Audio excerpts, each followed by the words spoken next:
Hello friends, today we'll have one overview of wastewater treatment.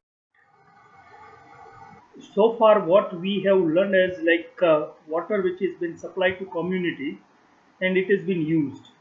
Once used it becomes wastewater, and this wastewater also we know it as a by sewage. So this wastewater consists of 99.9 percentage of water and rest only 0.1 percentage is solid. And this 0.1 percentage of solid it is unstable or hazardous. So that is why it needs a treatment of sewage to protect the human health and our environment. A typical composition of untreated domestic wastewater, there would be a solid present if we look about with a medium around 720 milligram per liter, which further bifurcated to TDS would be around 500, suspended solid around 200, BOD would be 220 milligram per liter.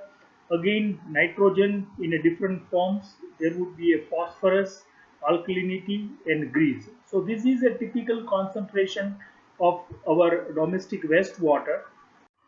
Now, when this sewage can be treated in a different way, but if we summarize those treatment processes, it can be classified as a preliminary treatment, then it would be a primary treatment, then secondary treatment also known as a biological treatment, and tertiary or a complete final treatment.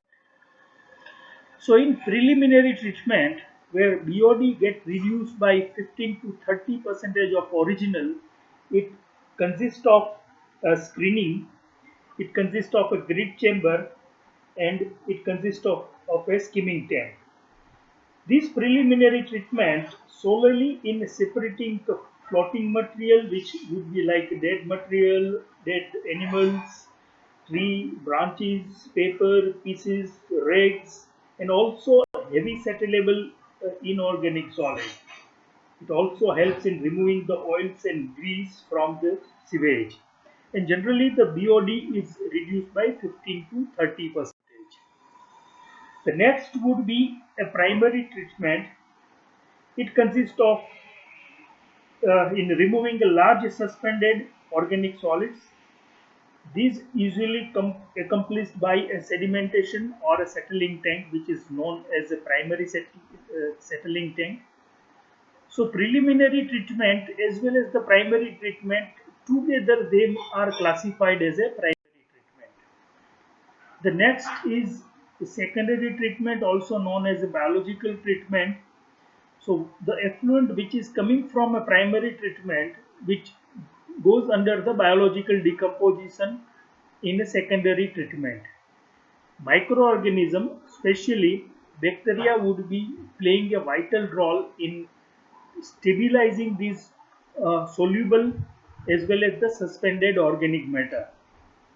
So any cell which required food, which required oxygen, so soluble organics will be available as a food when the oxygen is supplied. So in aerobic manner, this would metabolize and the soluble organics would be converted into the stable form in the form of ammonia or carbon dioxide, and the new cells would develop.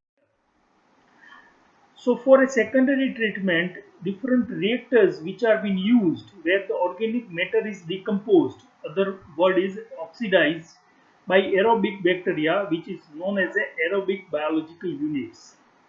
Mainly there are few classification through which these aerobic biological unit would work. One is the filters, which could be an intermittent scent filter or a trickling filter. Then there would be a aeration tank with the feed of a recycle activated sludge, which is known as an activated sludge unit. There could be a oxidation pond or aerated lagoons. So any of these biological unit can be used as per the requirement or the composition of raw sewage or what the output of effluent is required. So effluent from a secondary settling tank usually contain very less BOD, that is a 5 to 10 percentage of original. So 90 to 95 percentage of BOD is removed in these all processes. If we look to the flow chart of our conventional sewage treatment plant, the raw sewage which is coming first passes through the screen as what we have discussed, where the floating material, the bigger particle get removed, which would enter in a grit chamber where the inorganic material, settleable inorganic material would be removed. Then it would enter into the primary settling tank. Here the organic settleable material would settle. This is all together which is known as a primary treatment. Then it would come to the secondary treatment. Here this would be a biological reactor, this could be a trickling filter, this could be an activated sludge unit or other category. So after the metabolism, biological oxidation and synthesis is get completed.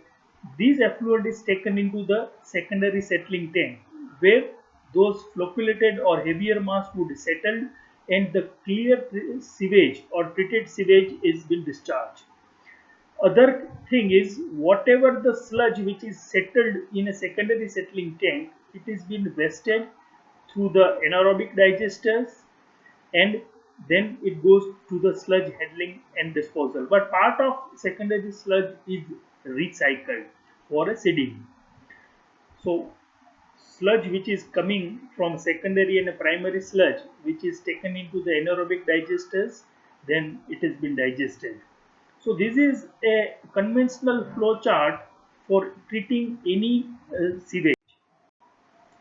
So again, the similar kind of a flow process diagram here, what you find is a aeration tank. This is a secondary settling tank before the secondary settling tank. In coming presentation, we'll discuss about in detail about these primary treatment screens, grit chamber, and primary settling tank. Thank you, friend.